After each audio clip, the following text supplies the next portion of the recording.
Дорогие друзья, со вздохом. У меня сегодня очень трудное задание. Я обещала вам объяснить, как самостоятельно сделать вот такую слит-анимацию, то есть анимацию, она еще называется муаре-анимация, с помощью таких полосочек, как она сделана в моей книге «Картам. Вопрос-ответ, посвященный страхам». «Карта бесстрашия» называется этот проект. Там есть такие движущиеся картинки. Многие меня спросили, как же это сделано, я обещала объяснить. Одно дело самостоятельно разобраться в том, как это работает, другое по-человечески объяснить. Надеюсь, что у меня получится объяснить так, чтобы вы голову не сломали, пытаясь меня понять.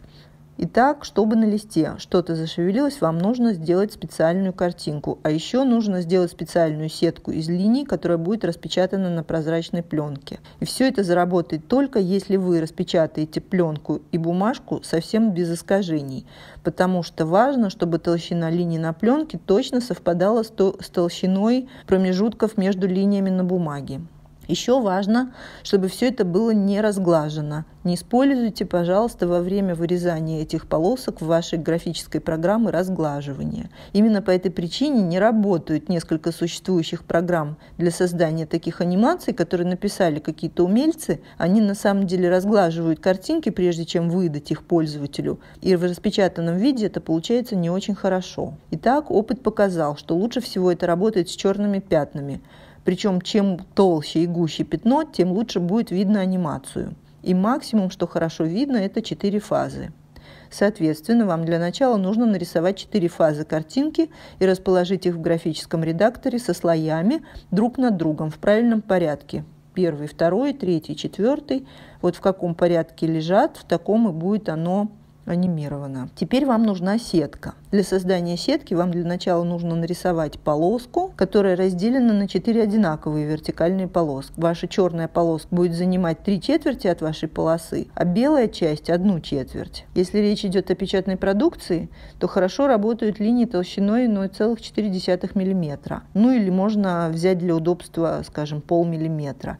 Итак, у вас должна получиться сетка, где, например, белая линия всегда 1/4 мм, а, соответственно, черная 3/4 мм. Теперь внимание! Чтобы показать каждую картинку в анимации, вы будете сдвигать свою пленку с линиями на одну толщину белой линии. Белое на пленке у вас будет понятным образом прозрачным, когда вы это напечатаете на пленке. Соответственно, через белое просвечивает кусок картинки. Тот черный, который напечатан на бумажке. Соответственно, от каждой картинки в анимации вам нужно отрезать все, что на пленке черное. Но каждый раз перед отрезанием нужно сместить сетку на одну полоску, на 1/4 этой общей полосы. Итак, я предлагаю сделать следующим образом. Кладем вашу сетку в слой над первым кадром анимации.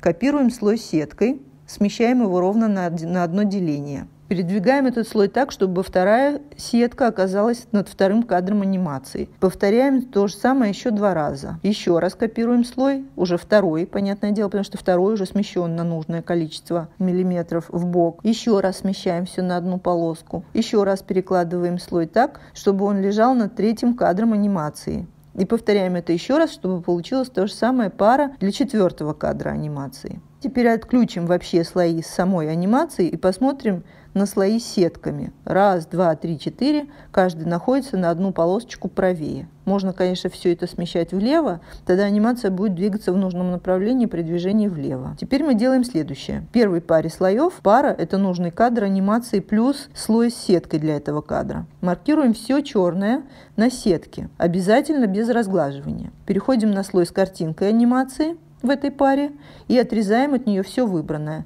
Получилось вот что. От картинки остались только полосочки, четвертинки, те, которые на сетке были белыми. То же самое проделываем с другими парами. Теперь мы получили 4 картинки анимации, от которых остались одни полоски. Причем на каждом кадре полоска находится в другом месте, потому что мы каждый раз смещали эту сетку на одну тонкую белую полоску. Когда включены только слои с картинками, это выглядит вот так. Теперь можно сделать еще один проверочный слой с сеткой. Я предлагаю сделать еще один, чтобы не трогать уже те, которые мы так хорошо сдвинули на нужное место. И просто поводить ею влево-вправо над рисунком, прямо в вашей программе, в Photoshop или чем вы там пользуетесь. Вы должны увидеть работающую анимацию. Если все получилось как надо, вы уже увидите, как оно вот шевелится, когда вы просто двигаете вашу сетку медленно в сторону. Теперь вы можете распечатывать вашу полосатую картинку на бумаге, а сетку, соответственно, на пленке, и вот уже будет готова ваша игрушка. Некоторые еще предпочитают склеить какую-то плотную конструкцию, в которой пленка приклеена к нужному месту, а двигать нужно только картинку. Но это уже на ваше усмотрение. Скажу только, что если вы будете делать такое, советую очень-очень внимательно проследить за тем, чтобы сетка, которую еще называют словом муаре,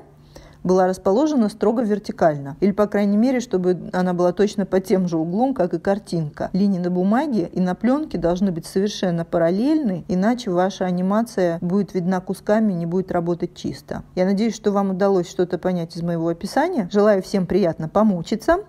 До новых встреч тут. И если вам понравилось, ставьте лайки, пишите комментарии, подписывайтесь и приходите еще. Я постараюсь почаще развлекать вас здесь чем-нибудь красивым. До скорых встреч!